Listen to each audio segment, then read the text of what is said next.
जय श्री गणेश। नमस्कार, मैं आचार्य संजय द्विवेदी। मेरे समस्त प्रबुद्ध दर्शकों का मेरे चैनल पर हार्दिक स्वागत है। आज मैं सिंह राशि का अप्रैल माह का मासिक राशि लेकर आपके सम्मुख उपस्थित हूं। अप्रैल माह सिंह राशि के जातकों के लिए किस प्रकार का होगा, किस प्रकार के लाभ मिलेंगे, कौन सा भाव अत्यंत प्रबल हो रहा था, कहां पर आप कितना कार्यक्षेत्र में प्रगति करने वाले हैं, भाग्य का कितना साथ लेने वाले हैं, तथा कहां पर समस्या आ सकती है, उसका क्या निराकरण है, संपूर्ण विश्लेषण मैं पूर्ण तर्क के साथ करने जा रहा हूं। प्रिय दर्शकों, ये राशिफल आपके चंद्र राशि पर आधारित है। जिन जातकों का सिंह लग्न है उनको भी राशिफल अवश्य देखना चाहिए। अप्रैल माह के प्रारंभ में जो ग्रहों की स्थितियां वो इस प्रकार होंगी। तृतीय भाव में केतु होंगे, सप्तम भाव में शनि का गोचर चल रहा होगा, इसी प्रकार से अष्टम भाव में स्वयं लग्ने सूर्यदेव होंगे तथा यहाँ पर गुरुदेव बृहस्पति का गोचर चल रहा होगा।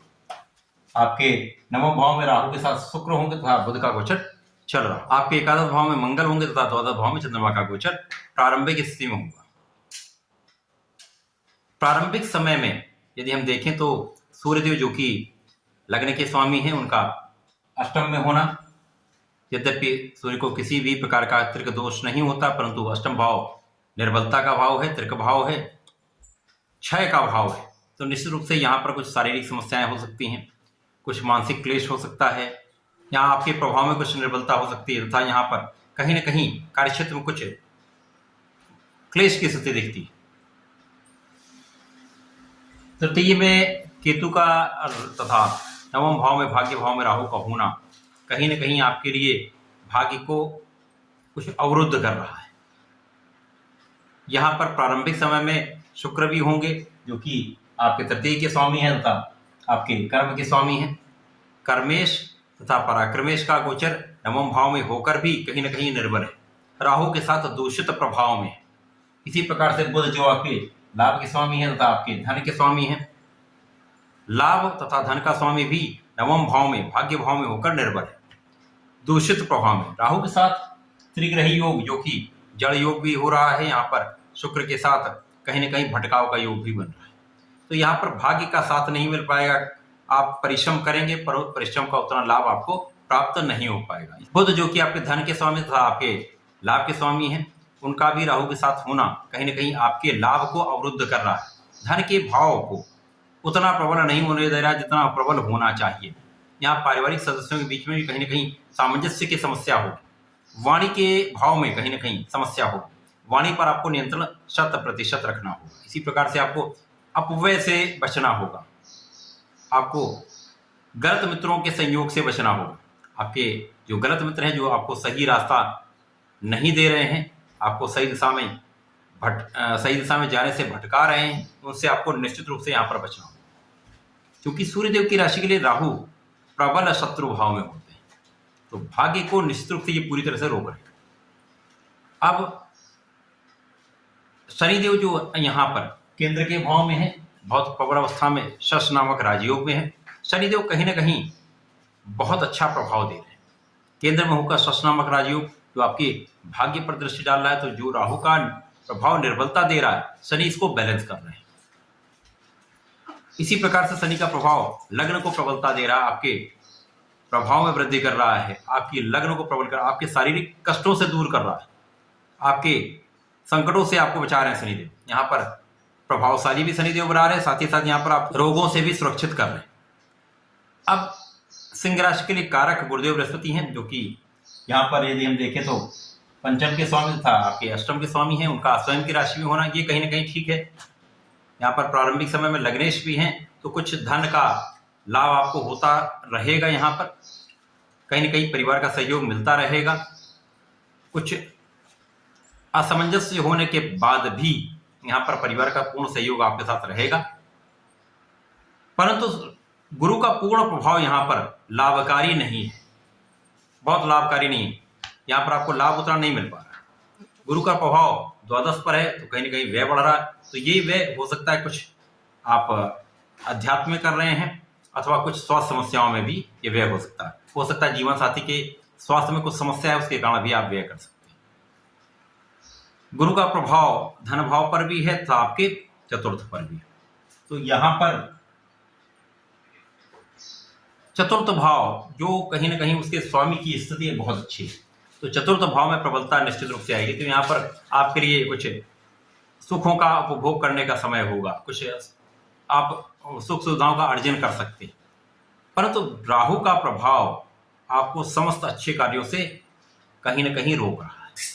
6 अप्रैल को जब शुक्राचार्य आपके केंद्र के भाव में प्रवेश करेंगे तो ये सर्वप्रथम तो राहु के प्रभाव से मुक्त हो जाएंगे, दूसरा ये केंद्र में पहुंच जाएंगे, स्वयं की राशि में पहुंचेंगे तो यहाँ पर मालव्य योग बन जाएगा। केंद्र का मालव्य योग सर्वश्रेष्ठ फलदायी होता है। अब सिंह राशि के लिए शुक्राचार्य आपके कर्म के स्वामी था, परिश्रम के स्वामी है, तो निश्चित रूप से आपका परिश्रम अब पूर्ण रूप से लाभकारी हो जाएगा, कर्म क्षेत्र प्रबल हो जाएगा, कर्म क्षेत्र से पूर्ण रूप से आप धन का अर्जन करने लगेंगे। अब इस जगत का जितना भी भौतिक सुख है, शारीरिक सुख है, मानसिक सुख है, सुख सुविधाओं का अर्जन है, वो समस्त सुखों का अर्जन शुक्राचार्य ही कराते हैं। अब वो प्रबल रूप से यहाँ पर आपके कर्म भाव में होंगे तो निश्चित रूप से आपका कर्म क्षेत्र प्रबल होगा, साथ ही साथ आप सुख संपदा का अर्जन करेंगे। अब यहाँ पर आपके सुख संपत्ति का भाव प्रबल हो जाएगा, सुखों का आप उपार्जन करने लगेंगे, सुखों का उपभोग भी करने लगेंगे।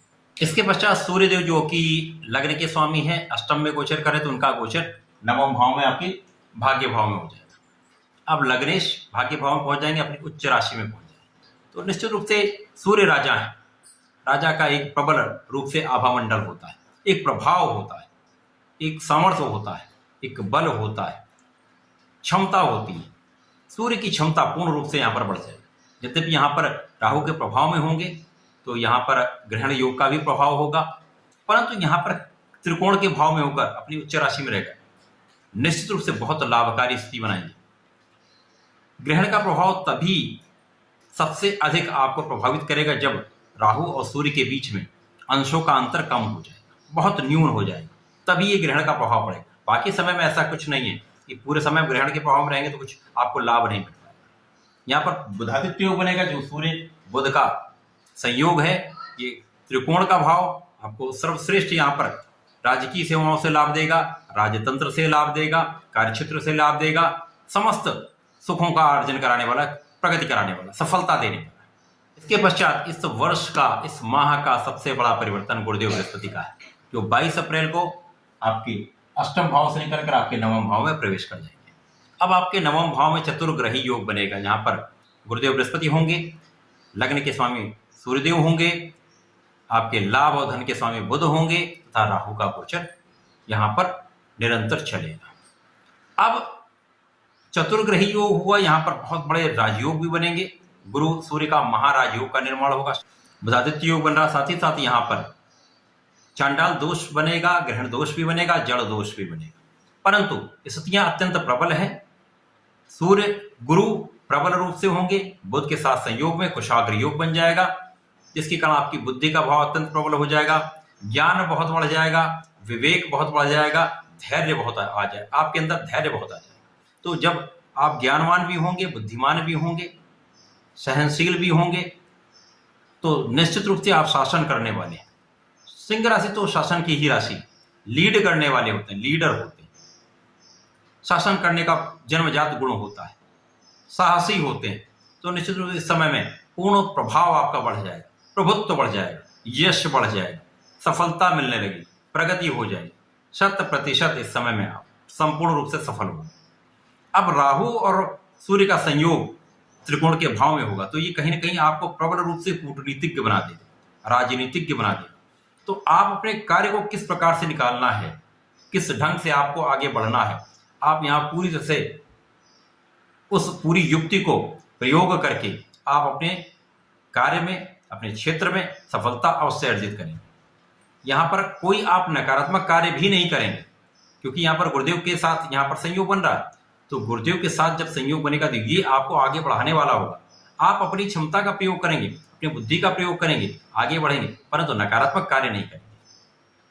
अब राहु का भी प्रभाव कहीं ना कहीं नकारात्मक कम होने वाला है, क्योंकि छाया ग्रह है। यहाँ पर ये गुरु की छाया, सूर्य की छाया बनकर, बुध की छाया बनकर आपके साथ कहीं ना कहीं सहयोग करने का काम ही करेगा।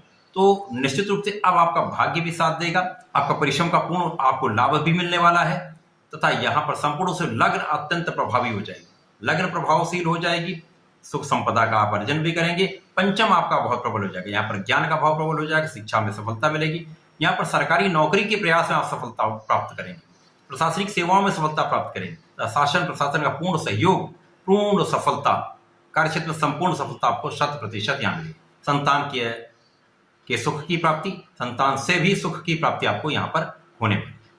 तो अप्रैल का माह सिंह राशि के जातकों के लिए अत्यंत प्रभावी है। प्रारंभिक समय में कुछ कष्टदायक अवश्य है, परंतु जैसे ही यहाँ पर गुरुदेव का परिवर्तन आपके भाग्य भाव में होगा तो चतुर्ग्रही संयोग आपको निश्चित रूप से आगे अवश्य बढ़ाने वाला है। सिंह राशि के जातकों को नियमित रूप से सूर्य को जल देना चाहिए। इस समय में यदि आप नियमित रूप से हनुमान चालीसा करते हैं, प्रत्येक मंगलवार को हनुमान अष्टक का पाठ कर लेते हैं, तो आपके समस्त संकटों का, समस्त नकारात्मकता का अंत हो जाएगा। आप बहुत यहाँ पर प्रबल रूप से लाभकारी स्थिति में होंगे और बहुत सफल भी होंगे। तो ऐसा कर इसका लाभ लें। धन्यवाद, नमस्कार।